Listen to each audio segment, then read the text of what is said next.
ہمارے ہاں گلیوں میں، چوراہوں میں، بازاروں میں جگہ جگہ لوگ بیٹھے ہوتے ہیں،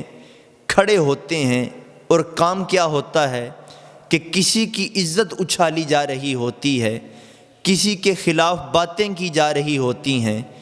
کسی کی چغلیاں ہو رہی ہوتی ہیں، کسی کی عزت پر ہاتھ ڈالا جا رہا ہوتا ہے۔ حضرت ابو سعید خدری رضی اللہ تعالی عنہ نبی کریم سید عالم وجہ تخلیق کائنات جانے جانا صلی اللہ علیہ وآلہ وسلم سے روایت کرتے ہیں، حضور صلی اللہ علیہ وآلہ وسلم نے ارشاد فرمایا کہ راستوں میں بیٹھنے سے پرہیز کرو۔ تو صحابہ کرام رضوان اللہ علیہم اجمعین نے عرض کیا، یا رسول اللہ صلی اللہ علیہ وسلم، ہمارے لیے وہاں بیٹھے بغیر کوئی چارہ نہیں، ہم وہاں بیٹھ کر ایک دوسرے سے باتیں کرتے ہیں، یعنی یا رسول اللہ وہاں بیٹھے بغیر ہمارا کوئی چارہ نہیں، ہم وہاں بیٹھتے ہیں، ایک دوسرے سے باتیں کرتے ہیں۔ تو رسول اللہ صلی اللہ علیہ وآلہ وسلم نے ارشاد فرمایا کہ اگر بہر صورت تم وہاں پر بیٹھنا ہی چاہتے ہو تو پھر راستے کا حق ادا کرو۔ تو صحابہ کرام رضوان اللہ علیہم اجمعین نے عرض کیا، یا رسول اللہ صلی اللہ علیہ وسلم، راستے کا حق کیا ہے؟ تو حضور سید عالم صلی اللہ علیہ وآلہ وسلم نے ارشاد فرمایا کہ نگاہیں نیچی رکھنا، یعنی اگر تم راستوں میں بیٹھنا ہی چاہتے ہو تو پھر اپنی نگاہوں کو نیچا رکھو۔ حضور تعلیم امت کے لیے صحابہ کرام کو یہ ارشاد فرما رہے ہیں، لیکن وہ تو نفوس قدسیہ ایسے ہیں کہ جو ہر وقت حضور سید عالم صلی اللہ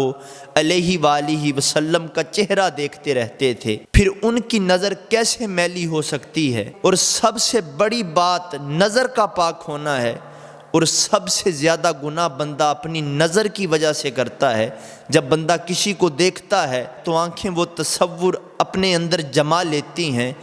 پھر وہ دل کے اوپر زنگ لگ جاتا ہے، پھر وہی تصور جو ہوتا ہے وہ انسان کو گناہ کی طرف لے جاتا ہے۔ اگر کسی نے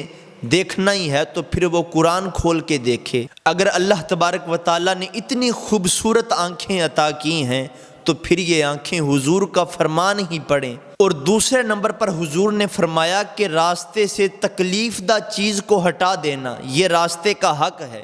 یعنی اگر راستے میں کوئی ایسی چیز ہے جو گزرنے والوں کے لیے، مسافروں کے لیے پریشانی کا باعث بنے تو اس چیز کو راستے سے ہٹا دو، یہ راستے کا حق ہے۔ اور تیسرے نمبر پر آقا کریم علیہ الصلوۃ والسلام نے ارشاد فرمایا کہ سلام کا جواب دینا، یعنی جو تم کو سلام کرے اس کا جواب دو، یہ راستے کا حق ہے۔ اور آخر پہ جو آقا کریم علیہ الصلوۃ والسلام نے ارشاد فرمایا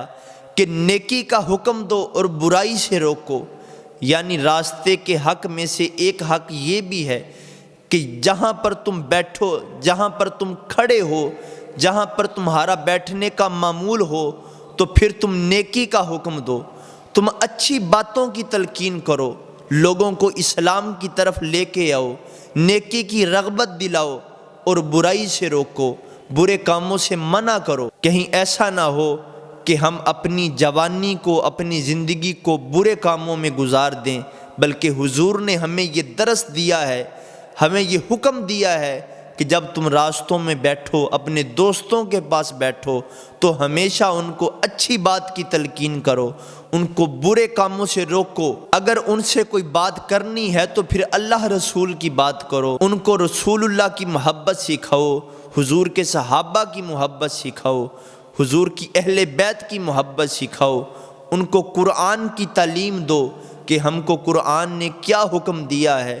ہم کو کن چیزوں سے اللہ تبارک و تعالیٰ نے روکا ہے۔ تو اللہ تبارک و تعالیٰ ہم کو نیک اعمال کی توفیق عطا فرمائے۔ وما توفیقی الا باللہ۔